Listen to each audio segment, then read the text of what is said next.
Elevator চ্যানেলে আমি তোমাদেরকে ওয়েলকাম জানাচ্ছি। আমি আজকে ডেটা স্ট্রাকচার যে সাবজেক্টটা তোমাদের আছে, ডেটা স্ট্রাকচার অ্যান্ড অ্যালগোরিদম যে পেপারটা আছে, এছাড়াও অ্যানালিসিস অফ অ্যালগোরিদম বলে আরেকটা পেপার আছে যেটা এমসিএ তে থাকে, বিটেকেও থাকে। আর ডেটা স্ট্রাকচার অ্যান্ড অ্যালগোরিদম এটা তো এমসিএ তেও থাকে, বিটেকেও থাকে, বিসিএ তেও থাকে। আমি যেটা তোমাদের বলতে চাই, আমাদের ইনস্টিটিউটে তোমরা জানো আমরা সেমিস্টারের পেপার পড়াই, এবং আমরা কিভাবে পড়াই তার একটা আমরা মানে ব্রিফ ডিটেলস আমরা এখানে দেখাচ্ছি তোমাদেরকে।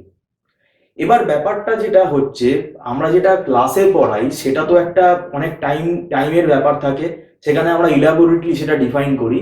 কিন্তু এই ছোট ভিডিওর মধ্যে আমরা যতটা পারছি তোমাদেরকে একটা ডেমো দেখানোর চেষ্টা করছি, তাতে তোমাদের কিছুটা হেল্পও হবে। কারণ আমি যে টপিকটা নিয়ে আলোচনা করবো ডেটা স্ট্রাকচারের বা অ্যালগোরিদমের, এই টপিকটা অনেকেই অনেকেই বেশিরভাগ ম্যাক্সিমাম স্টুডেন্টই যারা পাস করে বেরোচ্ছ, বিটেক বিসিএ এমসিএ যাই হও না কেন, আমি তাদের মধ্যে দেখেছি কিন্তু এইটা সম্বন্ধে কোনো নলেজ থাকে না। এবং সেমেস্টারেও তারা কি করে, এই জায়গাটাকে কম্প্রোমাইজ করে, এটা প্রথম চ্যাপ্টারেই থাকে, এই চ্যাপ্টারটাকে অ্যাভয়েড করে তারা ওই কিছু মুখস্থ করার মতন জিনিস খোঁজে, যে 10 ইয়ার্সের মধ্যে যেগুলো পাওয়া যায়। আরে 10 ইয়ার্সের মধ্যে যদি সবই পাওয়া যাবে তাহলে আর বাজারে বইগুলো কেন বেরিয়েছে? আমি যেটা তোমাদের আলোচনা করছি অ্যাসিম্পটোটিক নোটেশন নিয়ে, আমি তোমাদের একটা শর্ট ক্লাসে আমি এটা দেখাতে চাইছি। আমি যদি এটার আবার পার্ট বানাই আমি তোমাদেরকে ইনফর্ম করব, কারণ জিনিসটা অনেক বড়। আমি আজকের ভিডিওতে তোমাদের একটা ব্রিফ আইডিয়া দিচ্ছি অ্যাসিম্পটোটিক নোটেশন ব্যাপারটা কি। আচ্ছা দেখো, অ্যাসিম্পটোটিক নোটেশন হচ্ছে এটা এক ধরনের সিম্বল, ম্যাথমেটিক্যাল সিম্বল। এটা কখন ইউজ করছি আমরা? না, আমরা জানি কোনো প্রোগ্রাম যদি আমাকে কেউ লিখতে বলে, দুম করে আমরা একটা প্রোগ্রাম লিখতে বসে পড়বো না। একটা খুব ভালো প্রোগ্রাম আমি একদম লুপ টুপ চালিয়ে আমি প্রোগ্রাম লিখে ফেললাম, আমি বিরাট বড় প্রোগ্রামার হয়ে গেলাম, ব্যাপারটা তা না। যে কোনো প্রবলেম সলভ করতে গেলে প্রবলেম সলভিং টেকনিকের মেন যে কনসেপ্ট সেটা হচ্ছে তোমাকে সেটা আগে লজিকটাকে ডেভেলপ করতে হবে, আগে তোমার অ্যালগোরিদমটা ডিজাইন করতে হবে। অ্যালগোরিদম কি? অ্যালগোরিদম হচ্ছে একটা প্রোগ্রামের তুমি সিকোয়েন্স অফ স্টেপ কি হতে পারে সেগুলো তুমি অ্যানালাইজ করছো, এবং সেটা একটা বলতে পারো ব্লুপ্রিন্ট হিসেবে তোমাকে হেল্প করছে। এই অ্যালগোরিদমের মধ্যেই তুমি ইনপুট আউটপুট কি কি প্রসেস হতে পারে, কি কি প্রসেসিং লজিক তুমি লাগাবে, কোনো ডিসিশন স্টেটমেন্ট তুমি ইউজ করবে কি করবে না, সেইটা লাগিয়ে তুমি দেখবে যে তোমার প্রোগ্রামটা তৈরি হচ্ছে কিনা। অ্যালগোরিদমের কোনো নির্দিষ্ট ল্যাঙ্গুয়েজ নেই। অ্যালগোরিদম হচ্ছে বলতে পারো আমরা ইংলিশ ল্যাঙ্গুয়েজে এটা লিখি, এবং বেশিরভাগ ইউনিভার্সিটিতে যেহেতু সি প্রোগ্রামিংটা শেখানো হয়, তাই আমরা অ্যালগোরিদম ডিজাইন করার সময় আমরা একটু ইনফরমালি সি প্রোগ্রামিং এরও হেল্প নিতে পারি। কিন্তু পুরোপুরি এখানে অ্যালগোরিদম মানে যেটা বলা হয়, অ্যালগোরিদমের মধ্যে আমরা কিন্তু পুরোপুরি 100% প্রোগ্রামিং সিনট্যাক্স ইউজ করি না। এবার ব্যাপারটা হচ্ছে অ্যালগোরিদম ডিজাইন করার পর একটা কোনো প্রবলেম সলভ আমি যদি করি, একটা প্রোগ্রাম যদি আমি লিখি, আমার প্রোগ্রামটা লিখতে পারাটা বড় কথা না, প্রোগ্রামটার পারফরমেন্সটাও আমাকে কিন্তু অ্যানালিসিস করতে হবে। পারফরমেন্সের ওপর আমরা অনেকগুলো প্যারামিটার দাঁড়িয়ে আছে। আমরা যেটা বলে থাকি পারফরমেন্স বলতে, তোমার ধরো একটা অ্যালগোরিদম বা একটা ফাংশন কতটা ভালো পারফর্ম করবে সেটা হয়তো তোমার র্যামের সাইজের উপর ডিপেন্ড করতে পারে, তোমার প্রসেসর কি আছে তার উপর ডিপেন্ড করতে পারে, এগুলো তো থাকেই। এছাড়া মেইনলি মেজর আমরা দুটো কেস কিন্তু কনসিডার করি, আমরা সিলেবাসেও সেই দুটো কেসই আলোচনা করি। সেটা হচ্ছে টাইম কমপ্লেক্সিটি আর স্পেস কমপ্লেক্সিটি। টাইম কমপ্লেক্সিটি হচ্ছে আমাদের প্রোগ্রামের যে রানিং টাইমটা, কতটা টাইম নিচ্ছে, এটা অ্যাকচুয়ালি ঠিক ওয়াচ টাইম হিসেবে হয় না, প্রসেসর এক্সিকিউশন করতে কতটা টাইম নিচ্ছে, এবং সেই টাইমটা ম্যাক্সিমাম, মিনিমাম, অ্যাভারেজ। ম্যাক্সিমামটাকে আপার বাউন্ড বলা হয়, মিনিমামটাকে লোয়ার বাউন্ড বলা হয়, আর একটা অ্যাভারেজ টাইম কতটা নিচ্ছে। তার মানে ম্যাক্সিমামটাকে আমরা বলতে পারি worst case, minimum lower bound যেটা মিনিমাম টাইম যেটা নিচ্ছে সেটাকে আমরা বলতে পারি বেস্ট কেস, মাঝামাঝি যেটা আছে সেটাকে আমরা অ্যাভারেজ কেস বলতে পারি। তো এইভাবে আমাদের টাইম কমপ্লেক্সিটিটাকে আমরা অ্যানালাইজ করি। এছাড়াও আমাদের স্পেস কমপ্লেক্সিটিও আছে, স্পেস কমপ্লেক্সিটিও আমরা অ্যানালাইসিস করি, যে মেমোরিতে আমরা যে ভেরিয়েবল গুলো নিয়ে কাজ করছি সেই ভেরিয়েবল গুলো মেমোরিতে যখন আমরা ডিক্লেয়ার করছি সেটা কতটা স্পেস আমার ওখানে অপটিমাইজ হচ্ছে, মানে কতটা মানে কতটা স্পেস ওখানে ইউজ হচ্ছে। তো আজকে আমি টাইম কমপ্লেক্সিটির ওপরেই তোমাদের একটা আলোচনা রাখতে চাইছি। প্রথম কথা হলো, একটা প্রোগ্রাম যখন আমি লিখবো, তাহলে প্রোগ্রামের যে পারফরমেন্সটা সেটা কি করে বের করব, সেটা আমরা অনেক টেকনিক আছে, এটা কোনো থাম্ব রুল নেই, এটা করতে প্র্যাকটিস করতে করতে তৈরি হবে। প্রোগ্রামের যে স্টেটমেন্টগুলো, সেই স্টেটমেন্টগুলোকে আমরা ফলো করব। স্টেটমেন্টগুলোকে ফলো করে এবার যে কোনো প্রোগ্রাম, তোমরা যদি একটা ফাংশন যদি ভেবে নাও, ধরো এই ফাংশনটা লেখা আছে ফাংশন 1, আমি এখানে দুটো ফাংশন লিখেছি, আমি এটা আলোচনা করব। যে কোনো প্রোগ্রামের মানে আমি বলছি যে প্রবলেম সাইজ বলতে কি বোঝায়? প্রবলেম সাইজ বলতে বেসিক্যালি আমরা বলতে পারি সাইজ অফ দ্য ইনপুট। এই যে ইনপুট সাইজটা ইনক্রিজ করছে, তুমি ধরো 50টা স্টুডেন্টের মার্কসের অ্যাভারেজ বের করছো, সেটা ইনক্রিজ হয়ে গেল 1000, তারপরে হয়তো সেটা 2000, তারপর 10,000 স্টুডেন্টের তুমি মার্কসের অ্যাভারেজ বের করছো। তাহলে এটা আমরা বলতে পারি কি, এই যে এন এর ভ্যালুটা, এন নাম্বার অফ স্টুডেন্ট, এই এন এর ভ্যালুটা যত ইনক্রিজ করছে, আমার প্রবলেম সাইজটাও কি হচ্ছে, বাড়ছে। এবং এটাকে বলা হয় স্পেশালি গ্রোথ রেট। নামটা আমি এখানে পাশে লিখছি, গ্রোথ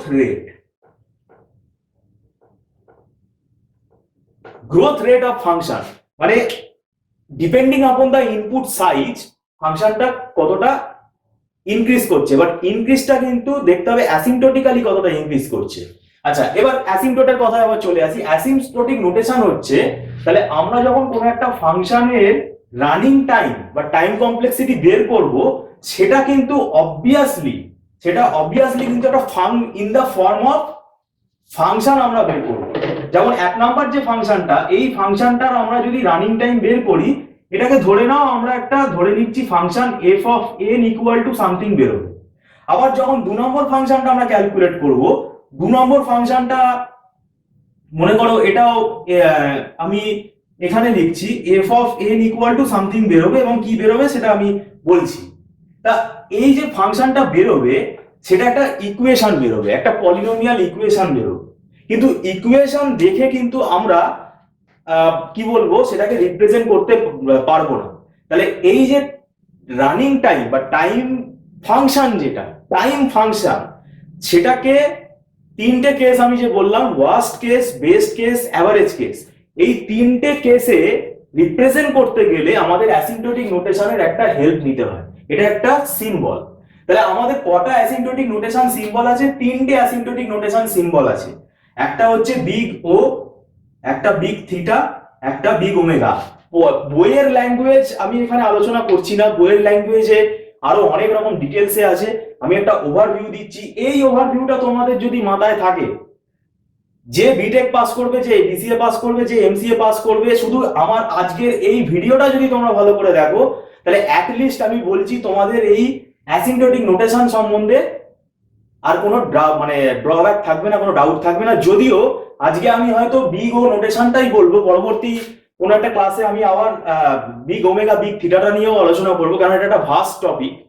তাহলে এখানে দেখো বিগ ও নোটেশন, আমি এমনি এদের ইন্ট্রোডাকশনটা বলে রাখছি। বিগ ও নোটেশন হচ্ছে ওয়ার্স্ট কেস টাইমকে রিপ্রেজেন্ট করার জন্য ইউজ করা হয়, মানে আপার বাউন্ড, মানে একটা প্রোগ্রাম বা একটা ফাংশন ম্যাক্সিমাম কত টাইম নিতে পারে, সেটাকে ওয়ার্স্ট কেস টাইম কমপ্লেক্সিটি দিয়ে আমরা রিপ্রেজেন্ট করি বিগ ও।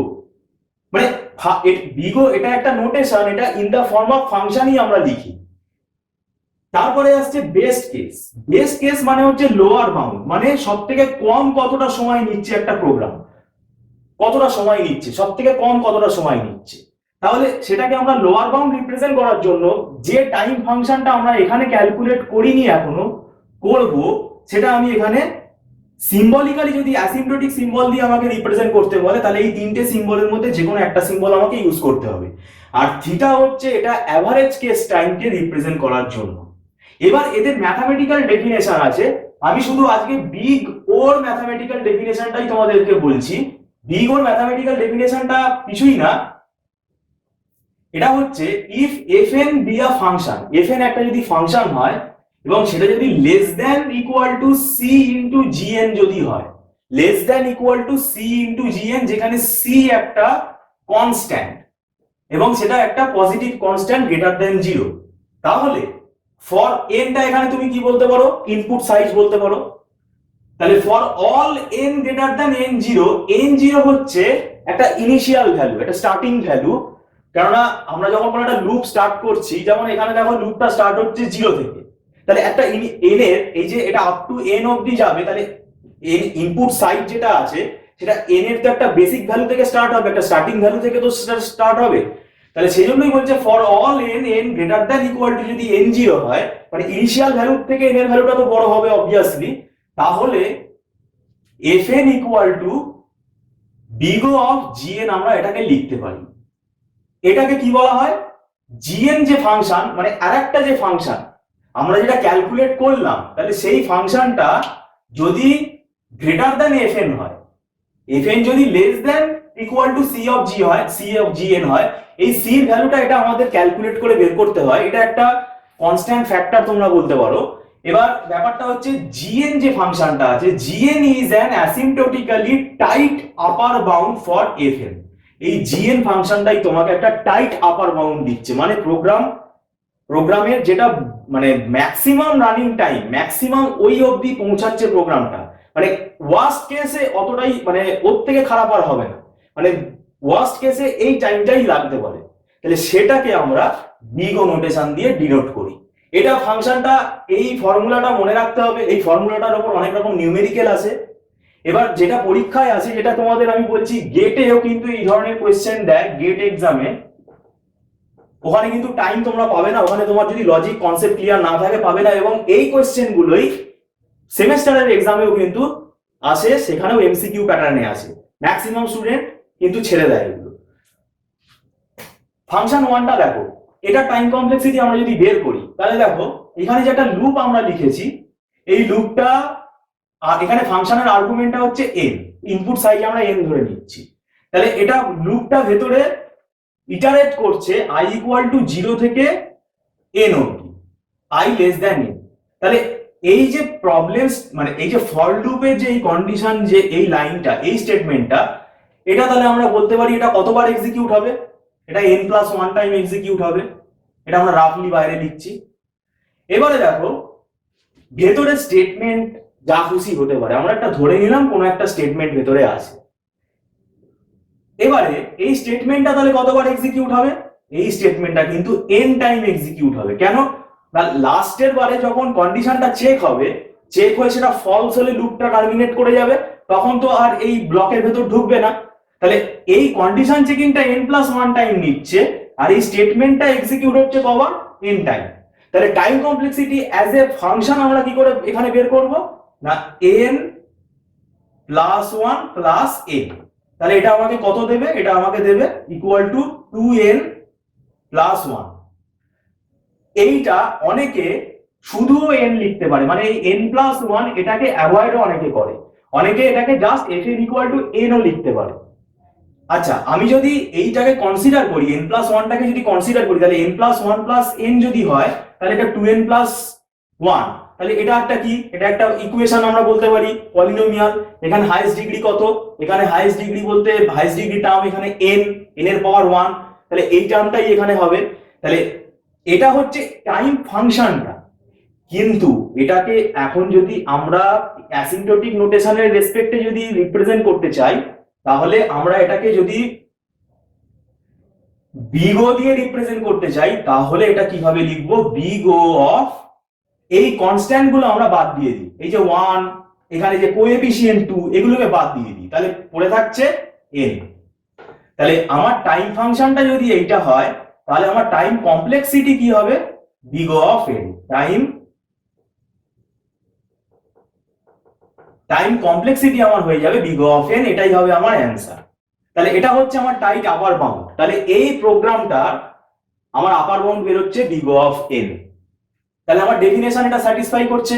তাহলে মনে করো আমার কোনো একটা ফাংশন fn, তাহলে gn এখানে আমার তাহলে কি বেরোচ্ছে, এই যে n, এই nটাই আমার এখানে gn হিসেবে রিপ্রেজেন্ট হচ্ছে, কারণ fn is less than equal two g of n।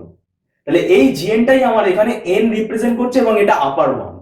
এবার আমি যেটা বললাম, লোয়ার বাউন্ডের জন্য আমরা বিগ ওমেগা দিয়ে রিপ্রেজেন্ট করি। বিগ ওমেগার ক্ষেত্রে আমি তোমাদের বলে রাখছি, এই ফর্মুলাটাই আছে, ওটা কি হয়ে যাবে, উল্টে যাবে। তখন এফ এন কি হয়ে যাবে, greater than equal to G C into G N হয়ে যাবে, কেননা ওটা হচ্ছে লোয়ার বাউন্ড। তাহলে এফ এন হয়ে যাবে এটা গ্রেটার দ্যান ইকুয়াল টু, তখন এই জি অফ এনটা কি হয়ে যাবে, লেস দ্যান হয়ে যাবে। আর থিটার জন্য কি হবে, থিটার জন্য আপার বাউন্ড আর লোয়ার বাউন্ড তার মাঝামাঝি, তার মানে ধরো থিটা থিটা এন, এটা আমি লাস্টে দেখিয়ে দিচ্ছি। থিটা এনটা আমি এখানে দেখাচ্ছি, দেখো থিটা এন যদি হয় তাহলে থিটা এন হবে less than equal to c two g n, আবার c one g n. Theta n একটা ফাংশন যদি আমরা লিখি থিটা এন, বা থিটা অফ এফ এন ও লিখতে পারো, তাহলে সেটা কি হবে, জিএন ফাংশনের থেকে বড় হবে, জি সি ইন্টু জিএন এর থেকে বড় হবে, সি টু ইন্টু জিএন এর থেকে ছোট হবে। তার মানে একটা মিডিল পজিশনে রয়েছে, এটাকে বলা হয় অ্যাভারেজ কেস। এই অ্যাভারেজ কেসটা এখানে কিন্তু কন্ডিশনটা same, C greater than equal to greater than zero আর N greater than equal to N zero, এটা কিন্তু এখানেও সেম। তাহলে বিগ থিটার জন্য এইটা এই ফর্মুলাটাই হবে, আমি এখানে বলেই দিলাম তোমাদের। আর বেস্ট কেসের জন্য এটা গ্রেটার দ্যান হবে, শুধু বেস্ট কেসের জন্য গ্রেটার দ্যান হবে। এখানে তোমরা তাহলে তিনটে নোটেশনই শিখে গেলে।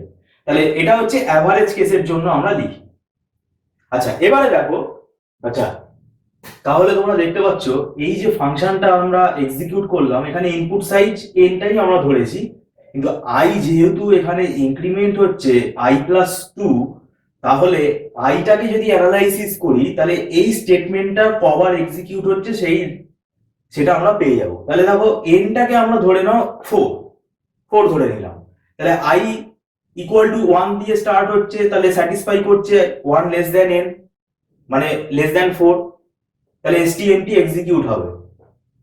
এবার মানে স্টেটমেন্টটা এক্সিকিউট হবে। এবার আই প্লাস টু হচ্ছে কিন্তু, তাহলে আই এর ভ্যালু কত হবে, ওয়ান প্লাস টু থ্রি, তাহলে এসটিএমটি আবার এক্সিকিউট হচ্ছে।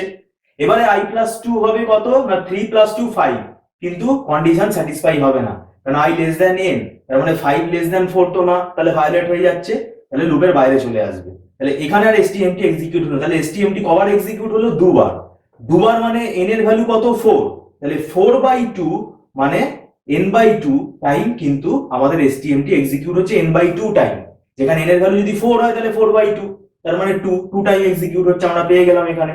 তাহলে এবার ব্যাপারটা হচ্ছে আমাকে তাহলে টাইম ফাংশনটা আমি এখানে তাহলে ওই জন্য লিখেছি F N equal to N by two, কিন্তু টাইম কমপ্লেক্সিটি যদি আমি আপার বাউন্ড দেখাতে চাই তাহলে ওয়ার্স্ট কেস তাহলে কি হবে, বিগ ও অফ এন। কেন না, এন বাই টু যেটা টাইম ফাংশন আমার বেরোলো, এফ অফ এন যেটা আমি পেলাম সেটা এন বাই টু, সেটা আমরা এখানে কি বলছি সবসময়, কনস্ট্যান্ট যে কোএফিসিয়েন্টটা এটাকে আমরা ইগনোর করি, তাহলে এটা আমার শুধু এনটাকেই আমরা কনসিডার করব। তাহলে দুটো প্রোগ্রামের ক্ষেত্রেই আমরা দেখলাম আপার বাউন্ড মানে বিগো অফ এনই বেরোচ্ছে, ঠিক আছে। তাহলে এইভাবে আমরা বলতে চাইছি যে এটা আমি তোমাদের একটা ডেমো দেখালাম, আমাদের ইনস্টিটিউটে অনলাইন ক্লাসেও আমরা এইভাবেই পড়াই। অ্যানালিসিস অফ অ্যালগরিদমের ফার্স্ট চ্যাপ্টারটা অনেকেই অ্যাভয়েড করে, এটা অ্যাভয়েড করলে পরবর্তীকালে অন্যান্য অ্যালগরিদম গুলো বুঝতে অসুবিধা হবে, এবং যদি বাউল সার্টের টাইম কমপ্লেক্সিটি বের করতে দেয় তখন কিন্তু করতে পারবে না, যদি এই প্রসেসটা তোমাদের জানা না থাকে। ভ্যারাইটিস অফ প্রোগ্রাম আছে, তার ভ্যারাইটিস অফ টাইম কমপ্লেক্সিটি বের করার টেকনিক আছে। তাহলে আমি বলবো যে তোমরা যদি মনে করো তোমাদের টিউশন দরকার আছে, বিসিএ বলে না, বিটেক এমসিএ দের স্টুডেন্টদেরও আমি বলছি, বিএসসি আইটি স্টুডেন্টদেরও বলছি যে এইভাবে কিন্তু পড়তে হবে। এইভাবে পড়লে তবে তোমরা সেমেস্টারের যে রেজাল্ট সেটাও ভালো হবে, পাশাপাশি পরবর্তীকালে যদি তোমরা মনে করো গেট এক্সাম দেবে, গেট এক্সামের জন্য কিন্তু তোমাদের এই ধরনের এইভাবে যদি পড়াশোনাটা চালিয়ে যাও তাহলে তোমাদের সেটা অবশ্যই হেল্প করবে। ভিডিওটা সম্পূর্ণ দেখার জন্য ধন্যবাদ।